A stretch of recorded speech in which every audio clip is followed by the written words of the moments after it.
Mirë se vini në kanalin ton, mos harroni të bëni subscribe dhe të klikoni si përzdiles për të marrë njoftimet më të reja. Faleminderit! Mjeku zbulon të vërtetën kur mos flini në krahun e djathtë, ja pse. Për ju që flini me bark në shpinë ose në të djathtë, kemi një lajm të keq për ju. Ju po dëmtoni shëndetin tuaj. Për këtë arsye duhet të zgjidhni që të flini në të majtë, sepse do të keni më shumë përfitime. Reduktoni gërhitjen. Jeni lodhur duke dëgjuar partnerin teksa ankohet se ju gërhisni shumë gjatë natës, tashmë ka një zgjidhje. Flini në anën tuaj të majtë. Kjo ndodh sepse gjuha, goja dhe nofullat në anën e majtë janë krejtësisht të relaksuara. Ju ndihmon që të luftoni refluksin ose thënë ndryshe urthin.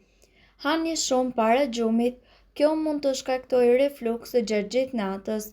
Nuk është rasti, atëherë ekspertët thonë se duhet të flini në anën tuaj të majtë, madje kjo mund t'ju ndihmojë edhe në uljen e kësaj ndjenje.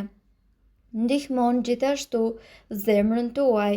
Ju mund të ndihmoni punën e zemrës tuaj nëse flini në anë të majtë. Duke fjetur në atë pozicion, zemra e ka më të lehtë që të qarkullojë gjakun në trupin tuaj. Gratë shtatzëna gjithashtu mund të përfitojnë nga ky pozicion i gjumit. Gratë të cilat janë shtatzën shpesh këshillohet që të flenë në anën e tyre të majtë.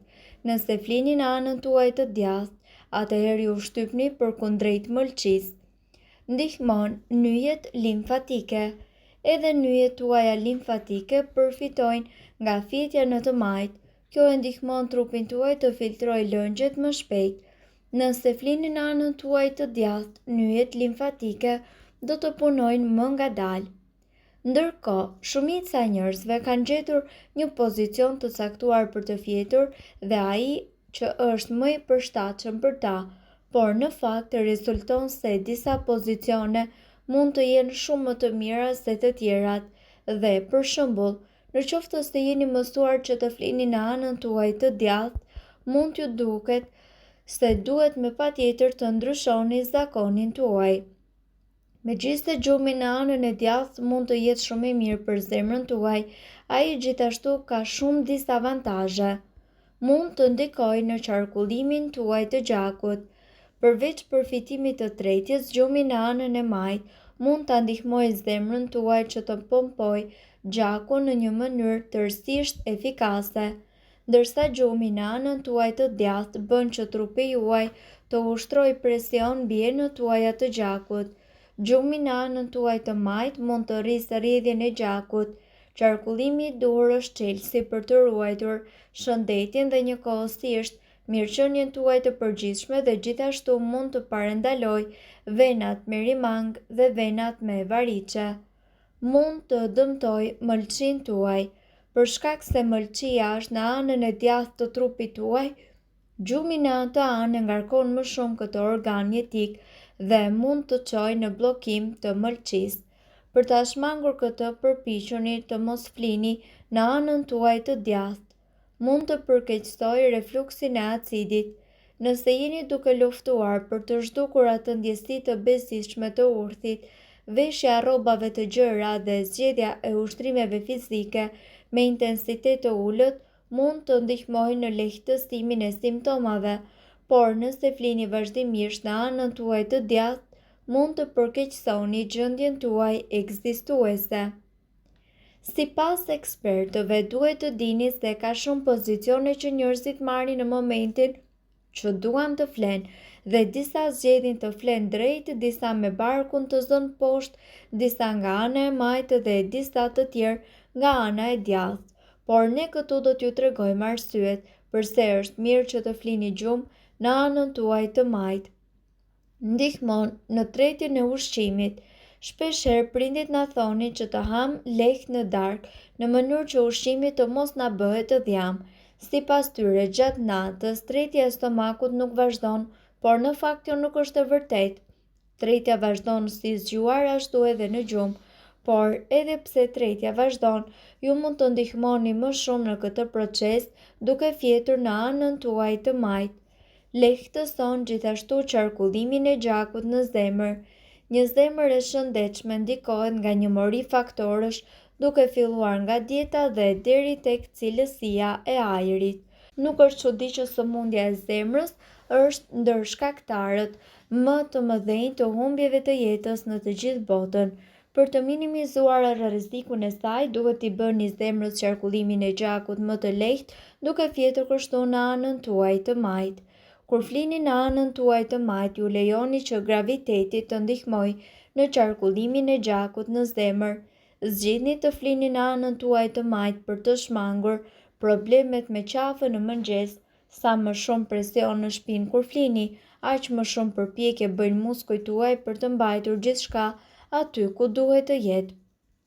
Gjumi në anën e majtë gjithashtu ndihmon sistemin tuaj limfatik të filtrojë mbeturinat e trupit.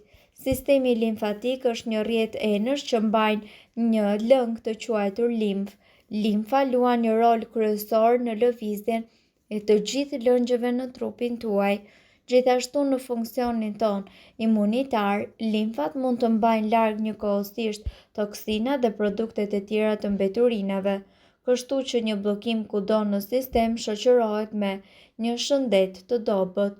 Gjumi në anën e majtë për gratë shtatzëna siguron rrjedhjen më të mirë të gjakut për të dy trupat, edhe për nënën edhe për fëmijën.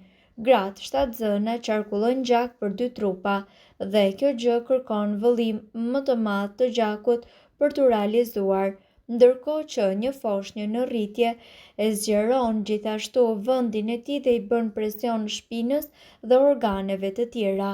Gjumi në të majtë e bën gjakun tuaj që të rrjedhë i lirshëm dhe njëkohësisht heq presionin e foshnjës nga shtylla kurrizore e nënës dhe e mbron gjithashtu mëlçin. Sipas ekspertëve, gjumi në shpinë është më i mirë për shtyllën kurrizore dhe njëkohësisht për kyçet. Ekspertët e konsiderojnë këtë pozicion si më të mirin nëse bëhet fjalë për rrëdhimbjen e shpinës. Zgjedhja për të fjetur në shpinë ju ndihmon gjithashtu që ju të shmangni rrudhat të cilat krijohen nga kontakti me jastëkun. Megjithatë, ky pozicion nuk është i përshtatshëm për të gjithë. Për njerëzit të cilët kanë tendencën të gërhasin, ky nuk është pozicioni më i mirë pasi mund të rrisë akoma dhe më shumë mundësinë e gërhitjes. E njëjta gjë vlen edhe për ata të cilët kanë apnea obstruktive të gjumit, e cila shkakton një ndërprerje të përsëritur të frymëmarrjes gjatë gjumit dhe mund të shkaktojë edhe komplikacione të tjera edhe më të rënda. Gjumi në shpinë gjithashtu mund të shkaktojë simptoma të sëmundjes së refluksit gastroezofageal. Nëse flini në shpinë, por keni refluks acidi, provoni të ngrini shtratin tuaj. Gjumi në anë. Për njerëzit të cilët prirën të gërhasin ose ata me apnea të gjumit, gjumi në anë është alternativa më e mirë. Kjo sepse pozicioni nuk pengon ose ushtron ndonjë presion mbi organet tuaja. Për të njëjtën arsye, të fjeturit në anë është pozicioni ideal gjatë shtatzanisë dhe ndihmon gjithashtu edhe për të mbajtur rrugët e frymëmarrjes të lira.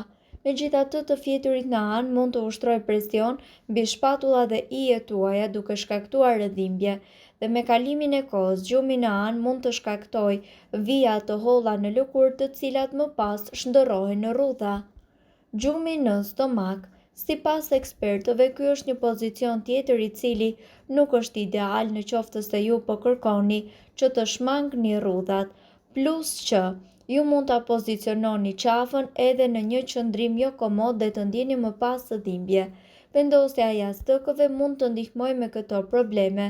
Megjithatë, ky pozicion mund të zvogëlojë gërhitjen dhe njëkohësisht simptomat e apnesë së gjumit. Mirëpo duhet të dini, informacionet në këtë video kanë për qëllim të plotësojnë dhe të mos zëvendësojnë këshillat e mjekut tuaj dhe nuk kanë për qëllim të mbulojnë të gjitha përdorimet e mundshme, masat paraprake, ndërveprimet ose efektet negative. Informacionet në këtë video mund të mos i përshtaten rrethanave tuaja shëndetësore, prandaj para përdorimit konsultohuni me mjekun tuaj. Nëse doni të dëgjoni videot tona që ne postojmë çdo ditë, kliko subscribe. Ju ftojmë gjithashtu të bëni like në video tona nëse i keni dëgjuar dhe pëlqyer ato. Faleminderit që e pat videon ton. Shpërndajeni këtë video në profilin tuaj në mënyrë që të informohen edhe shokët tuaj. Faleminderit.